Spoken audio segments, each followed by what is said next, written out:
Syedaralun, Polres Loksemawe bersama tim gabungan menjaring puluhan kendaraan yang menggunakan knalpot tidak sesuai standar atau brong dalam sebuah operasi penertiban di Jalan Merdeka, Simpang Jam, Kecamatan Banda Sakti, Kota Loksemawe, Minggu 5 Februari 2022 malam.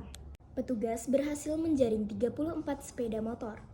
Kapolres Loksemawe, AKBP Eko Hartanto, melalui Kasat Lantas Polres Loksemawe, AKB Viva Febriana Sari, menyebutkan knalpot brong menyebabkan suara bising yang dapat mengganggu kenyamanan masyarakat serta menyebabkan gangguan pencemaran udara dan lingkungan hidup.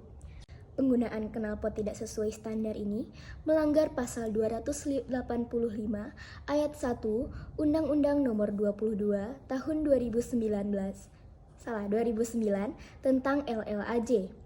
Sehingga pada penertiban kali ini pihaknya berhasil menjaring 34 sepeda motor untuk dilakukan penindakan berupa tilang. Tulang. Dari Loksemawe, Saiful Bahri, Serambi On TV.